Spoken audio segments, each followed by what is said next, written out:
بسم الله الرحمن الرحيم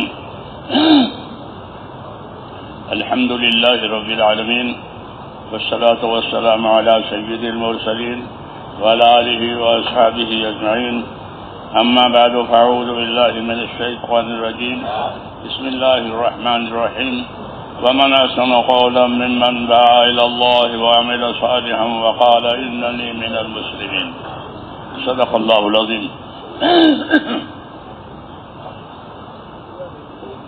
بزرگوں اور پیارے بھائیوں، ابھی پہلا کام ہمارا یہاں سننا ہے،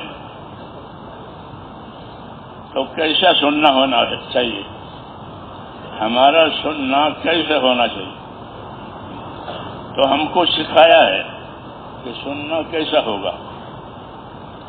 تو یوں فرمایا فبشر عباد الذین یستمعون القول فیتبعون احسنہ اولئک الذین ہداہم اللہ واولئک هم اولو الالباب.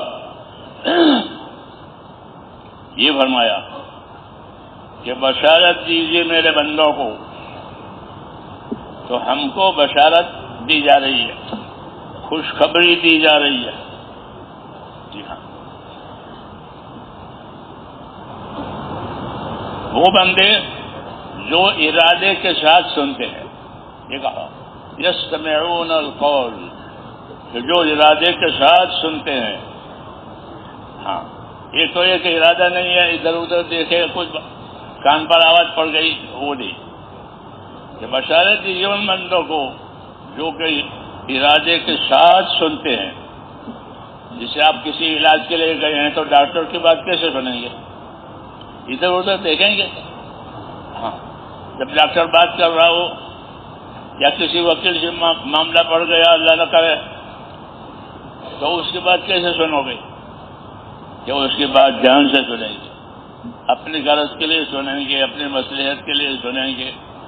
ایسے ہی میرے بھائیوں، دین کی بات تو اپنی نجات کے لیے سننی ہے، اپنی کامیابی کے لیے سننی ہے، کوئی مصلحت کی بات نہیں ہے فقط. تو اس لیے کہا کہ بندوں کو بشارت دیجیے کہ جو بات کو سنتے ہیں یستمعون القول، وہ سن کر کیا کرتے ہیں؟ فیتبعون احسنہ، کہ سن کر کے اتباع احسن کرتے ہیں. کہ اتباع احسن کا کیا مطلب ہے؟ اتباع احسن کا کیا مطلب ہے؟ کہ اتباع احسن کا مطلب یہ ہے کہ جب کام کرنے کا نمبر آوے، عمل کرنے کا موقع آوے، تو یہ اپنے عمل کو اچھے سے اچھا بنا کر کے پیش کرتے ہیں. یہ مطلب ہے فیتبعون احسنہ، کہ اپنے عمل کو اللہ کے دربار میں، اللہ کی جناب میں اپنے عمل کو اچھے سے اچھا بنا کر پیش کرتے ہیں.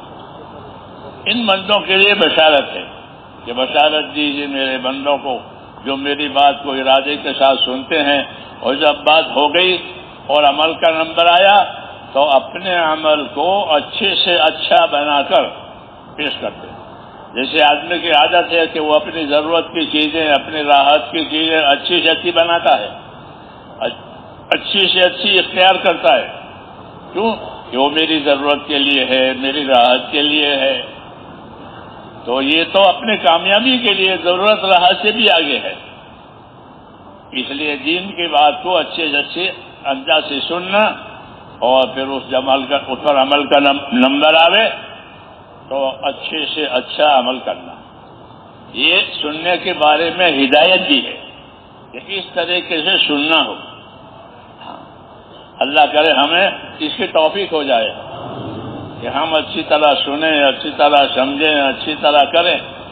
کیونکہ ہر عمل آدمی کا سرمایہ ہے، ہر عمل آدمی کا سرمایہ ہے. جیسے زمین جائیداد آدمی کا سرمایہ ہے کہ اس پر ہمارا گزارا ہوتا ہے، تو ایسے ہی ہر عمل جو ہے آدمی کا سرمایہ ہے، آدمی کی دولت ہے، آدمی کی نعمت ہے کہ اس عمل پر اس کی کامیابی اور ناکامی کا دار و مدار ہوگا. اس لیے اپنے عمل کو اچھے سے اچھا بنانے کی ہم کو رہبری کی گئی ہے. اگلی بات یہ ہے کہ نبی کریم صلی اللہ علیہ وسلم کی طرف سے ہم کو ایک پیغام ملا ہے. آپ پیغمبر ہیں، اس لیے اللہ کے پیغامات ہم تک پہنچاتے ہیں. آپ نے ہم کو یہ پیغام دیا ہے، فرمایا ان الدنیا خلقت لکم وانکم خلقتم للآخرہ، کہ دنیا کو اللہ نے تمہارے لیے پیدا کیا. ہاں، یہاں کا سونا، یہاں کی چاندی، یہاں کی زمین جائیداد کسی جنات کے لیے نہیں، کسی فرشتے کے لیے نہیں، آپ کے لیے. کیوں کہا؟ آپ کے لیے. یہ انعام ہے کہ دنیا کی تمام نعمتیں اللہ نے آپ کے لیے پیدا کی، اور صرف پیدا ہی نہیں کی ہے بلکہ پیدا کر کے آپ کے کام میں لگایا. اس کو تسخیر کہتے ہیں کہ آپ کے کام میں لگایا ہے. کوئی چیز آپ کے کام سے انکار نہیں کرے گی. جی ہاں، آپ کنواں کھودنا چاہے تو زمین منع کرے گی؟ نہیں کرے گی. جی ہاں، آپ سڑک بنانا چاہیں تو منع نہیں کرے گی. کھیت بنانا چاہیں تو زمین منع نہیں کرے گی. ہاں، آپ کی خدمت کے لیے ہے.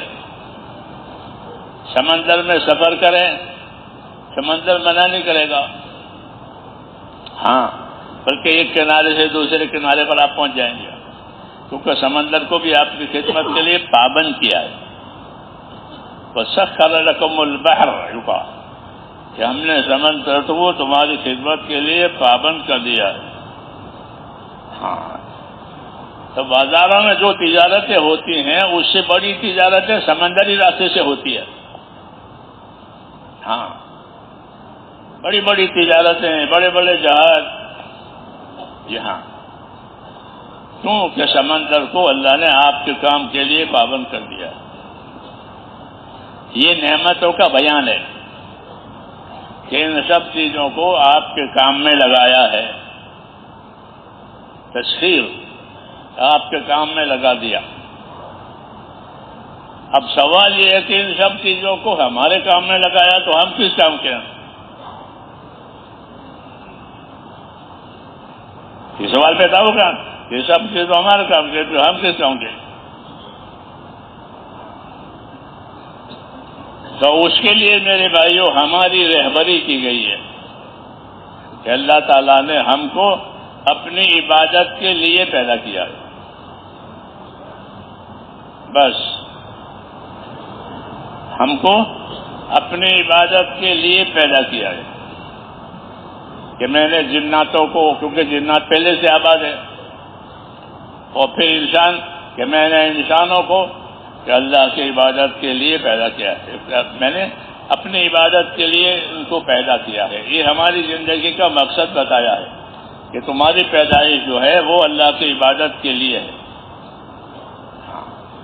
اور کسی کام کے لیے نہیں ہے. اور جتنے کام ہیں ان کاموں میں خدا آپ کا مددگار ہے، اور اپنی نعمتوں کو بھی دیں گے اور حالات بھی بنائیں گے. نعمتیں بھی دیں گے اور آپ کے حالات بھی بنائیں گے. لیکن آپ کو عبادت کے لیے پیدا کیا ہے، اس سبق کو نہیں بھولنا ہے کہ ہم کو اللہ تعالیٰ نے اپنی عبادت اور بندگی کے لیے پیدا کیا ہے. ہمارا تعلق اللہ تعالیٰ سے عبادت اور بندگی کا ہے، اللہ کی کسی سے رشتہ داری نہیں ہے. وہ اکیلا ہے اپنی ذات سے فرد، اور سب کچھ اسی کا ہے، کسی کا کچھ نہیں ہے. سب کچھ اسی نے پیدا کیا ہے، اسی کا ہے، اور اسی کی قدرت ہے، اسی کی نعمتیں ہیں، کسی کا کچھ نہیں ہے. ہاں، یہ الگ بات ہے کہ اللہ تعالیٰ نے اپنی نعمتوں کو اور اپنی نعمتوں کے دروازے ہمارے لیے کھول دیے. بے شمار نعمتیں ہم کو دی گئی ہے، ہم اس کو گن نہیں سکتے. تو ان نعمتوں میں ہمیں کیسا رہنا ہے؟ تو جناب رسول اللہ صلی اللہ علیہ وسلم نے ہماری رہبری کی. ایک مسنون دعا ہے جو نماز کے بعد مانگی جاتی ہے، اس وہ دعا بھی ہے، وہ رہبری بھی ہے. اس لیے ان دعا کو یاد بھی کرنا چاہیے، اس کا مطلب بھی سمجھنا چاہیے. ہاں، وہ دعا ہے رب اعنی علی ذکرک و شکرک و حسن عبادتک. یہ یاد ہونی چاہیے. ہاں، سلام پھیر کر کے 3 مرتبہ استغفار کرنا چاہیے. استغفر اللہ، کیونکہ یہ سنت ہے. ایسا صدیقہ رضی اللہ تعالیٰ عنہ فرماتی تھی کہ آپ صلی اللہ علیہ وسلم جب سلام پھیرتے تھے تو سلام پھیرنے کے بعد کیا کرتے تھے؟ استغفر اللہ، استغفر اللہ، استغفر اللہ. یہ سنتیں ہیں، اس کو یاد بھی رکھنا ہے، اس کو کرنا بھی ہے. ہاں، جس طرح اللہ کے راستے میں پھرنا ہے، اس طرح ان چیزوں کو لے کے پھرنا ہے. اسے یہ سکھایا ہے کہ اذا انصرف من صلاتہ استغفر صلاۃ، کہ آپ صلی اللہ علیہ وسلم جب نماز سے فارغ ہوتے تھے تو 3 مرتبہ استغفار کرتے تھے. اور آگے کہ اللہ سے مانگتے تھے رب اعنی علی ذکرک و شکرک و حسن عبادتک. کیا مطلب ہے اس کا؟ اس کا مطلب یہ ہے کہ اللہ میری مدد فرما. کہ کس کام میں مدد چاہتے ہو؟ کہ میری مدد فرما تیرے ذکر کرنے پر اور تیرے شکر کرنے پر، اور اچھی سے اچھی طرح عبادت کر سکوں اس کام پر. 3 باتوں پر مدد مانگی ہے. 3 باتوں پر مدد مانگی ہے. اعنی علی ذکرک، پہلا کہ تو میری مدد فرما تیرے ذکر کرنے پر. ذکر کرنے کا کیا مطلب ہے؟ کہ ذکر کرنے کا مطلب اطاعت کرنے پر. ذکر کرنے کا کیا مطلب ہے؟ کہ میں تیری اطاعت کر سکوں، تیرے حکموں کی پابندی کر سکوں، اس بارے میں تو میری مدد کرنا. جو ذاکر ہوگا وہ اللہ کا موتی اور پابند ہوگا. اس کو ذاکر کہتے ہیں. کہ ذاکر کون ہے؟ کہ جو اللہ کے حکموں کو لے کر کے اپنے آپ کو پابند کرے، وہ اللہ کا ذاکر ہے. کل مطیع ذاکر. کہ ہر آدمی جو اللہ کی اطاعت اور تابعداری میں ہے وہ اللہ کا ذاکر ہے. تو ذکر سے مراد یہ ہے کہ میں تیری اطاعت اور تابعداری کروں.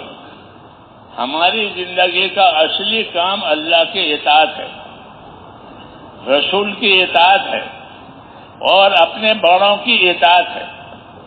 عبادت تو فقط اللہ کی ہوتی ہے اور کسی کی نہیں ہوتی، لیکن اطاعت ان 3 لوگوں کی ہوگی، اللہ کی، رسول کی اور اپنے بڑوں کی.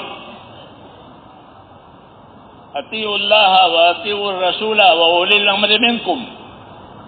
بات مانو اللہ کی، بات مانو اللہ کے رسول کی، بات مانو تمہارے بڑوں کی. جب وہ اللہ کی کوئی بات سمجھاوے تو کہ اس کو مانو. تو یہ اطاعت سمجھائی ہے کہ کس کی بات مانو گے؟ کہ اللہ کی، اس کے رسول کی اور اپنے بڑوں کی.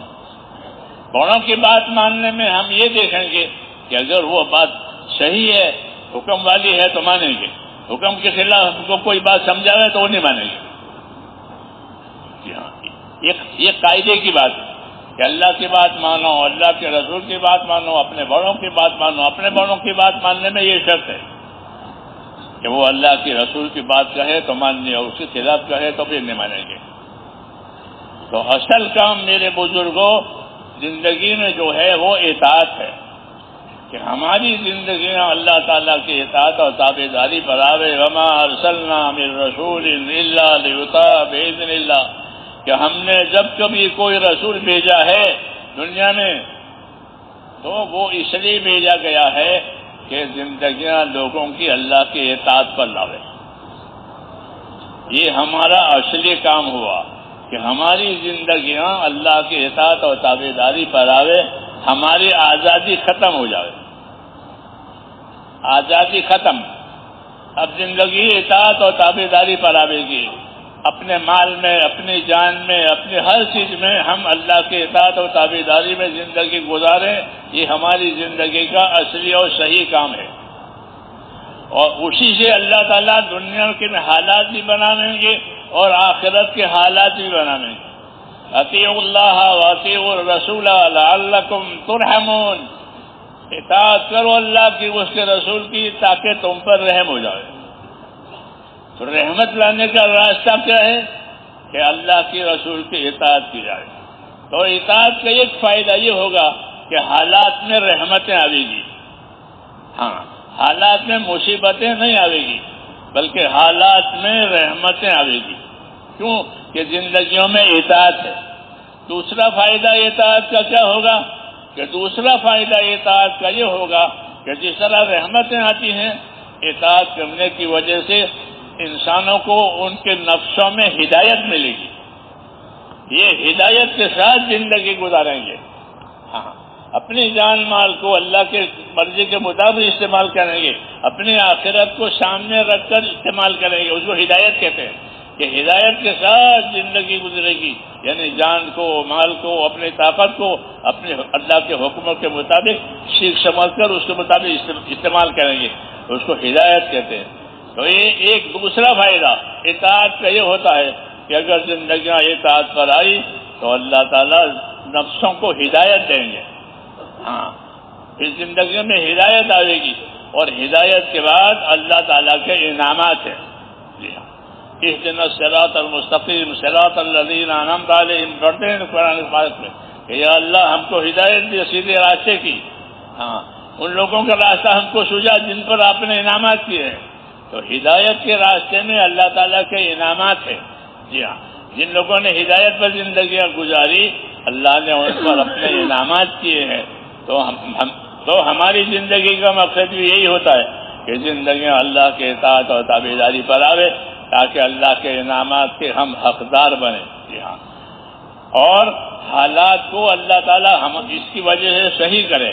اللہ نے اسباب بندوں کے قبضے میں دیے ہیں اور حالات کو اپنے قبضے میں رکھا ہے۔ اسباب آپ کے قبضے میں ہے، مال دولت زمین جائیداد یہ آپ کے قبضے میں ہے، اور حالات جو آئیں گے وہ اللہ کے قبضے میں ہے کہ زمین پر کیا حالات آئیں گے، زندگیوں میں کیا حالات آئیں گے، وہ اللہ نے کسی کے قبضے میں نہیں دیے ہیں۔ جیسے اب بچپنا کسی کے قبضے میں نہیں تھا، جوانی کسی کے قبضے میں نہیں ہے، بوڑھاپا کسی کے قبضے میں نہیں ہے، یہ تین حالات ہیں زندگی کے۔ جی ہاں، آدمی بچپنا گزار دیتا ہے، جوانی گزار دیتا ہے، بوڑھاپا گزار دیتا ہے، جی ہاں یہ قبضے میں نہیں ہے۔ تو حالات کو اللہ نے اپنے قبضے میں رکھا ہے اور اسباب کو آپ کے قبضے میں جائے، اس زمین کا میں مالک ہوں، اس دکان کا میں مالک ہوں، یہ قبضے میں میرا قبضہ ہے۔ جی ہاں، تو اسباب بندوں کو دیے ہیں اور حالات اللہ نے اپنے قبضے میں رکھے۔ اس حکمت کی وجہ سے کیا کرنا ہے کہ اس حکمت کی وجہ سے ہر وقت اللہ کی طرف رجوع کرنا ہے، کیونکہ حالات اللہ کے ہاتھ میں ہے، اس لیے اللہ کی طرف رجوع کرو کہ جب اللہ کی طرف رجوع ہوں گے تو اللہ حالات صحیح لاؤیں گے، اللہ کی طرف رجوع نہیں ہوگا تو حالات صحیح نہیں ہوں گے۔ رسول صلی اللہ علیہ وسلم جب مدینہ منورہ پہنچے تھے تو آپ نے ان کے سامنے ایک بیان دیا تھا، پہلا بیان۔ میری بات سمجھ آ رہی نا؟ ہاں، یا بیٹھے بیٹھے سونا ہے، ہاں کیونکہ یہ ہمارا سبق ہے، یہ ہمارا سبق ہے، سبق یاد بھی ہونا چاہیے، سبق سمجھنا بھی چاہیے۔ تو پہلے سمجھیں گے پھر یاد رکھیں گے، پھر کسی کو بتائیں گے۔ تو جب مدینہ منورہ آپ کا جانا ہوا تو وہاں آپ نے لوگوں سے ایک خطاب فرمایا، ایک بات کی، پہلی بات ہے وہ، اور وہ ہم سب کو سمجھنے کی بھی ہے، جی ہاں اپنانے کی بھی ہے۔ وہ کیا بات فرمائی تھی وہ بات یہ فرمائی تھی کہ من اصلح ما بینہ وبین اللہ اصلح اللہ ما بینہ وبین خلقہ، یہ فرمایا کہ من اصلح ما بینہ وبین اللہ اصلح اللہ ما بینہ وبین خلقہ. ایک دستور سمجھایا آپ نے اپنی دعوت اور تبلیغ میں لوگوں کو، یہ دستور سمجھایا کہ جو لوگ اپنا اور خدا کا معاملہ ٹھیک کر لیں گے تو اللہ ان کا اور مخلوق والا معاملہ ٹھیک کر دے گا.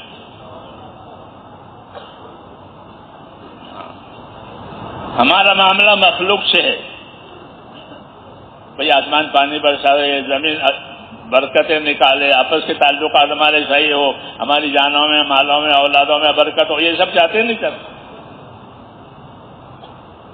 یہ سب چاہتے ہیں. تو اس کے لانے کا کیا طریقہ ہے؟ یہ سارے حالات ہمارے صحیح رہیں. تو اس کے بارے میں آپ صلی اللہ علیہ وسلم نے یہ رہبری کی کہ من اصلح ما بینہ وبین اللہ اصلح اللہ ما بینہ وبین خلقہ، کہ جو لوگ اپنا اور خدا کا معاملہ صحیح کر لیں گے تو اللہ ان کا اور مخلوق والا معاملہ صحیح کر دے گا. آسمانی حالات بھی اچھے ہو جائیں گے، زمینی حالات بھی اچھے ہو جائیں گے، آپس کے تعلقات بھی اچھے ہو جائیں گے، اسباب میں بھی برکت ہوگی، اولاد میں بھی برکت ہوگی. کیوں؟ کہ اللہ سے معاملہ صحیح ہوا ہے. تو حالات کے بنانے کا یہ علاج بتایا ہے کہ دنیا کے حالات تمہاری چیزوں سے نہیں بنیں گے بلکہ اللہ کی قدرت سے بنیں گے. کسے بنیں گے؟ کہ اللہ کی قدرت سے تمہارے حالات بنیں گے. اب شرط یہ ہے کہ وہ قدرت تمہارے ساتھ ہو. قدرت تمہارے ساتھ ہو تو تمہارے حالات صحیح ہوں گے. قدرت تمہارے ساتھ نہیں ہے، قدرت خلاف ہے، کہ حالات نہیں بنے گے. تو اللہ کی قدرت کو اللہ اپنے ساتھ کرنے کے لیے ہم کو اللہ تعالیٰ نے اپنا دین دیا کہ جب تمہارے اندر دینداری آئے گی تو تمہارے حالات صحیح ہو جائیں گے، تمہیں برکتیں دی جائے گی. وَلَوْ أَنَّ أَهْلَ الْقُرَىٰ آمَنُوا وَاتَّقَوْا لَفَتَحْنَا عَلَيْهِمْ بَرَكَاتٍ مِّنَ السَّمَاءِ وَالْأَرْضِ. سمجھ میں آ رہی بات؟ ہاں، کہ یہ شہروں میں رہنے والے، بستیوں میں رہنے والے اللہ کے بندے اپنی زندگیاں پرہیزگاری پر، کس پر؟ پرہیزگاری پر، پابندی پر اپنی زندگیوں کو لاویں تو کیا دیں گے؟ کہ آسمان سے برکتیں دیں گے اور زمین سے بھی برکتیں دیں گے. آسمان سے ایسا پانی برسے گا برکت والا کہ جو حاجتیں بھی پوری کرے گا، راحتیں بھی دے گا، ایسا پانی آئے گا. اور زمین اپنی خیرات ظاہر کرے گی. زمین نے خیرات رکھی ہے، وہ خیرات بھی ظاہر کرے گی. تو آسمان پانی برسائے گا، زمین اپنی خیرات ظاہر کرے گی، تو تم خوشحال ہو جاؤ گے. یہ کہا کہ تم خوشحال ہو جاؤ گے. وَلَوْ أَنَّ أَهْلَ الْقُرَىٰ آمَنُوا وَاتَّقَوْا لَفَتَحْنَا عَلَيْهِمْ بَرَكَاتٍ مِّنَ السَّمَاءِ وَالْأَرْضِ. شہروں میں، بستیوں میں رہنے والے لوگ اپنی زندگیاں تقویٰ، پرہیزگاری پر اور اللہ کے اطاعت پر، نافرمانی سے بچ کر زندگیاں گزاریں تو ہم ان کو آسمانوں سے برکتیں دیں گے، یعنی وہ پانی آئے گا اور زمین اپنے خیرات ظاہر کرے گی. تو دنیا کے آسمان زمین سے نفع اٹھانے کا یہ راستہ بتایا کہ اپنی زندگیوں کو ایمان پر لاؤ، تقوی پر لاؤ. ایمان پر لانے کا کیا مطلب ہے؟ کہ ایمان پر لانے کا مطلب یہ ہے کہ اپنی زندگیوں کو اطاعت اور تابعداری پر لاؤ، اور تقوی پر لاؤ یعنی اپنے آپ کو نافرمانی اور معصیت سے بچاؤ. ایک مثبت ہے، ایک منفی ہے. کہ اپنی زندگیوں کو ایمان پر لاؤ. ایمان کا تقاضا اطاعت ہے کہ ہم اللہ پر ایمان لائے. اس کا مطلب یہ ہے کہ اب زندگیاں اطاعت پر گزرے گی، تابعداری پر گزرے گی. صحابہ رضی اللہ تعالیٰ عنہم کی زندگی سے ہم کو اطاعت کا مسئلہ ملتا ہے کہ اللہ کی اطاعت ہونی چاہیے اور کیسے ہونی چاہیے. تو صحابہ کرام رضی اللہ تعالیٰ عنہم کے بارے میں یہ لکھا ہے کہ صحابہ کرام جب ایمان لائے اور اللہ رسول سے ان کا تعلق پیدا ہوا تو انہوں نے بعد والوں کو یہ بات بتائی. بعد والوں میں ہم بھی ہیں، جی ہاں، کہ بعد والوں کو یہ بات بتائی کہ ہم ایمان لائے اللہ پر اس کے نبی پر، اور اتنا ہی نہیں بلکہ ایمان لا کر ہم نے اپنے نبی کے ہاتھ میں ہاتھ دے کر قول قرار کیا ہے. کیا کیا ہے؟ قول قرار، بیعت. نبی کے ہاتھ میں ہاتھ دے کر ہم نے نبی کے ساتھ یہ قول قرار کیا ہے. یہ کیا قول قرار کیا ہے؟ کہ بایانا رسول اللہ صلی اللہ علیہ وسلم علی السمع والطاعہ. پہلی بات کہ ہم نے اللہ کے نبی کے ہاتھ میں ہاتھ دے کر کے یہ قول قرار کیا ہے، یہ ارادہ کیا ہے کہ آئندہ ہم آپ کی بات سنیں گے اور آپ کی بات مانیں گے. دونوں کام ہیں. پہلا کام سونا، یہاں سو گئے آپ تو پہلا کام سونا. ہاں، اسی سے پہلے بات ہوتی ہے، ملنے جاتے ہیں تو پہلا کام سننا. کہ ہم نے نبی کے ہاتھ میں ہاتھ دے کر کے یہ بات کی ہے کہ ہم جناب کی بات سنیں گے. کیونکہ آپ اللہ کا پیغام لے کر آئے ہیں. ہاں، رسول کوئی اپنے تھوڑی چلاتا ہے، بلکہ اوپر سے جو بات آتی ہے وہ ہم تک پہنچاتے ہیں، ہم کو سکھاتے ہیں. اس لیے کہا کہ ہم نے نبی کے ہاتھ میں ہاتھ دے کر یہ قول قرار کیا ہے کہ ہم آپ کی بات سنیں گے. اس لیے سننا چاہیے. کیا ہونا چاہیے؟ سننا چاہیے، سمجھنا چاہیے کہ ہم آپ کی بات سنیں گے اور سن کر کے مانیں گے. سن کر کیا کریں گے؟ مانیں گے، عمل کریں گے. اتنا نہیں ہے بلکہ آگے ہے کہ آپ کی بات سنیں گے، آپ کی بات مانیں گے. اللہ غریب بناوے تو غریب ہو کر بھی آپ کی بات مانیں گے. ہم تو میں غریب آدمی ہوں، میں نہیں کر سکتا ہوں، میں نہیں جا سکتا ہوں، کہ نہ ایسا نہیں. اللہ غریب بناوے تو بھی آپ کی بات مانیں گے. اللہ مالدار بناوے تو کہ میں تو بہت مالدار ہوں، بہت میرے مسائل ہیں، بیوی ہوں، کہ نہ. اللہ غریب بناوے تو بات مانیں گے، اللہ مالدار بناوے تو بات مانیں گے. آدمی کے حالات ہوتے ہیں نا، غریبی بھی آتی ہے، مالداری ہوتی ہے، بیماری، تندرستی، کبھی جی چاہتا ہے، کبھی جی نہیں چاہتا ہے کسی کام کرنے کو. آدمی حالات کا پتلا ہے. تو یہ قول قرار کر رہے ہیں کہ ہم آپ کی بات مانیں گے. اللہ غریب بناوے تو بھی بات مانیں گے، اللہ مالدار بناوے تو بھی بات مانیں گے. جی چاہے تو بھی بات مانیں گے اور جی نہ چاہے تو بھی بات مانیں گے. بعض مرتبہ کسی کام کو جی چاہتا ہے اور بعض مرتبہ اس کام کو جی نہیں چاہتا. دوا پینے کو جی نہیں چاہتا. ہاں، ایسا بعض اعمال ایسے ہوتے ہیں کہ اس کے کرنے کے لیے جی تیار نہیں ہے. جیسے دوا پینے کے لیے بچہ تیار نہیں ہوتا، مٹھائی کھانے کو تیار ہوتا ہے. تو کہا ہمارا جی چاہے تو بھی آپ کی بات مانیں گے، ہمارا جی نہ چاہے تو بھی آپ بات مانیں گے. منشت اور مکر. مالدار اللہ بناوے تو بھی بات مانیں گے، غریب بناوے تو بھی آپ کی بات مانیں گے. تو کتنی باتیں ہوئی؟ کہ 4 باتیں ہوئی. 5ویں ایک اور ہے کہ کوئی ہم کو پوچھے تو بھی، کوئی ہم کو نہ پوچھے تو بھی. یہ مشکل ہے، یہ مشکل ہے کہ ہم کو کیوں نہیں پوچھا، ہم سے کیوں نہیں مشورہ کیا، ہم نہیں کرتے. جاؤ. ہاں، تو کہا ہم ایسا نہیں کریں گے، ہم سے پوچھا ہے تو بھی ٹھیک ہے، ہم سے نہیں پوچھا ہے تو بھی ٹھیک ہے۔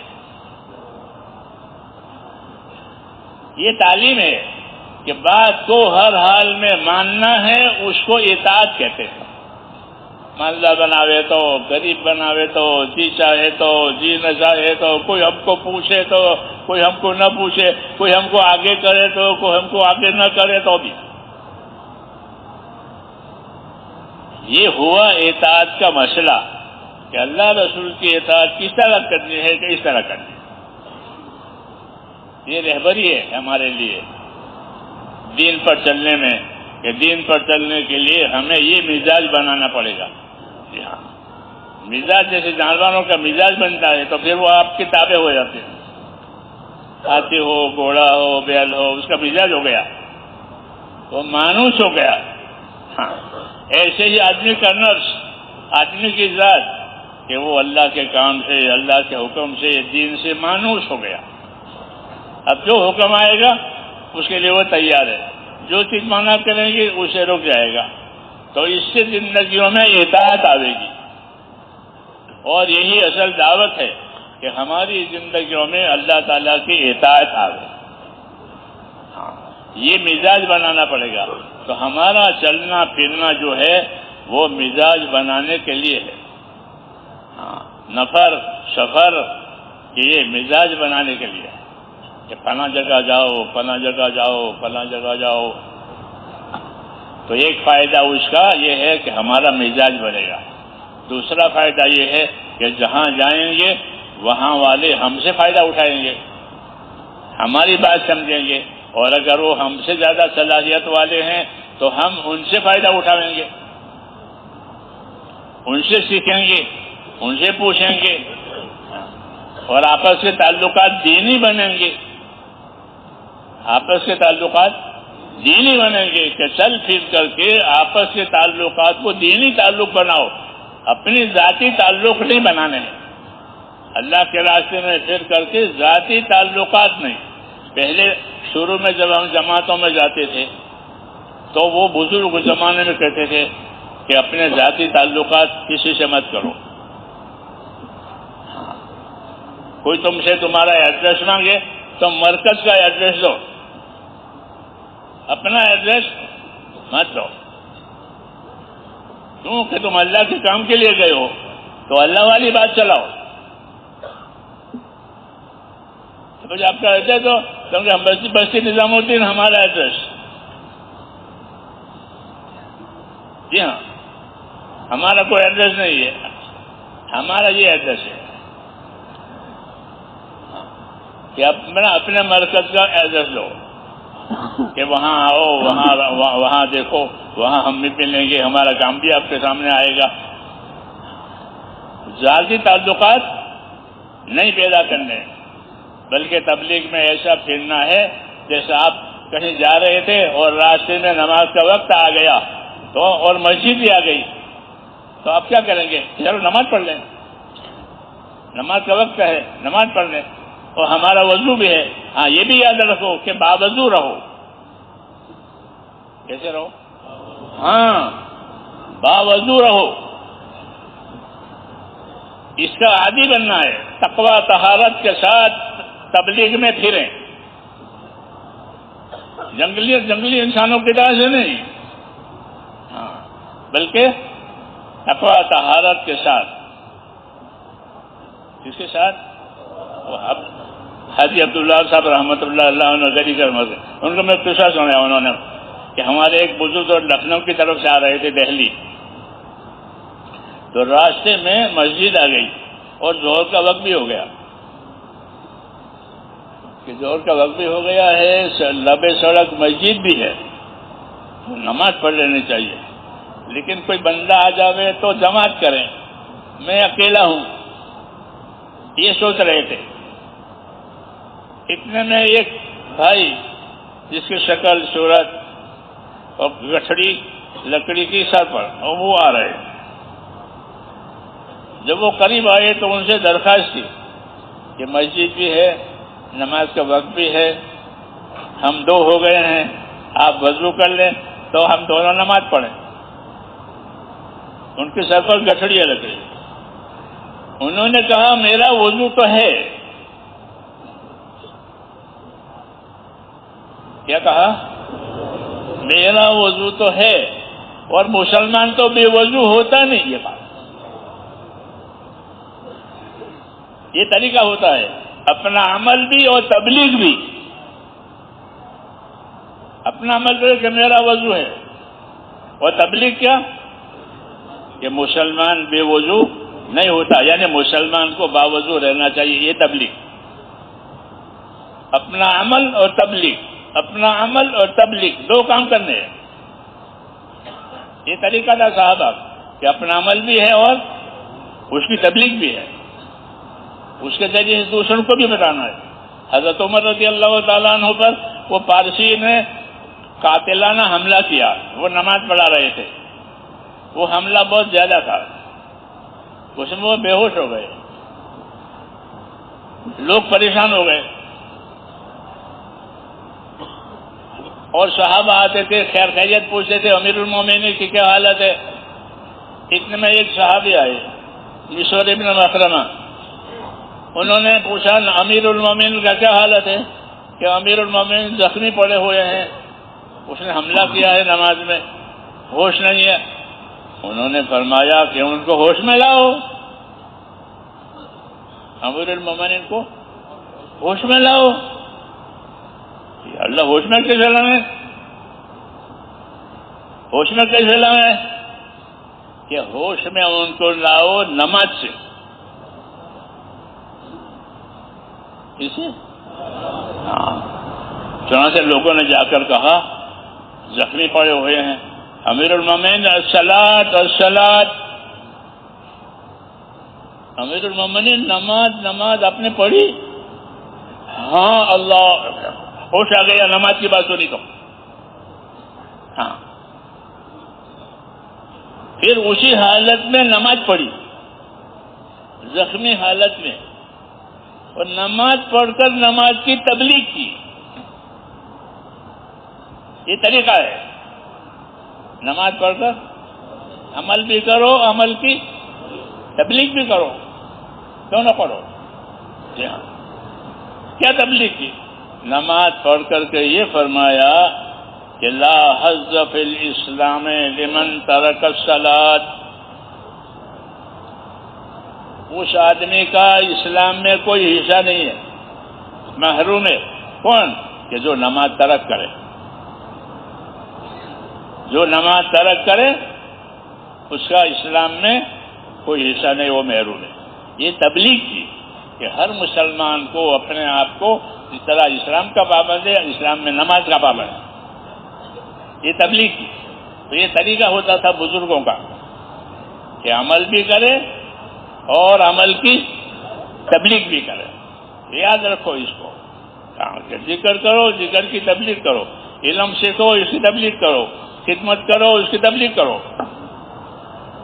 ہاں. تو اس نے یہ کہا کہ میرا تو وضو ہے اور مسلمان تو بے وضو ہوتا نہیں ہے، اس لیے ہم بھی پھریں اللہ کے راستے میں، کام بھی کریں اور باوضو رہیں. کیا رہیں؟ ہاں، باوضو رہنا. ان اللہ یحب التوابین ویحب المتطہرین. یہ بات کہ اللہ تعالی پسند کرتے ہیں ان بندوں کو جو اللہ کے سامنے توبہ کرتے ہیں. کیوں کہ سب بندے گنہگار ہیں. کون کہتا ہے میرے گناہ نہیں ہے؟ سارے کے سارے بندے. یا عبادی کلکم خطاؤن، اے میرے بندو تم سارے کے سارے گنہگار ہو. تو ہم تو گنہگار ہیں. تو گنہگار ہیں تو کیا کرنا چاہیے؟ کہ توبہ کرنا چاہیے. توبہ کرنا چاہیے، توبہ کرتے رہنا چاہیے تاکہ گناہوں سے نجات مل جائے اور اللہ کے اطاعت اور تابعداری ہو جائے. کہ تم سارے کے سارے گنہگار ہو اور اچھے گنہگار وہ ہیں جو توبہ کریں. تو توبہ کرنے سے اندرون سے آدمی پاک ہو جاتا ہے اور وضو کرنے سے ظاہر سے پاک ہو جاتا ہے. اس لیے فرمایا ان اللہ یحب التوابین ویحب المتطہرین، کہ اللہ محبت کرتے ہیں توبہ کرنے والوں سے کہ وہ گناہوں سے پاک ہو جاتے ہیں۔ پھر اوپر کی پاکی یعنی وضو غسل جو کرتے ہیں ان سے بھی اللہ محبت کرتے ہیں کیونکہ وہ اوپر کی پاکی ہے، اور توبہ کرنے سے اندر کی پاکی ہے۔ تو یہ سب سبق ہوتے ہیں زندگی گزارنے کے، کہ زندگی کیسی گزرے گی، کہ زندگی اللہ کے اطاعت پر گزرے گی، کہ باوضو رہیں گے، تقوی طہارت کے ساتھ اپنی زندگی گزاریں گے، یہ اللہ کا حق ہے۔ رسول صلی اللہ علیہ وسلم نے حضرت معاذ ابن جبل سے پوچھا ایک دن، میری بات سمجھ رہے ہیں، سو رہے ہیں؟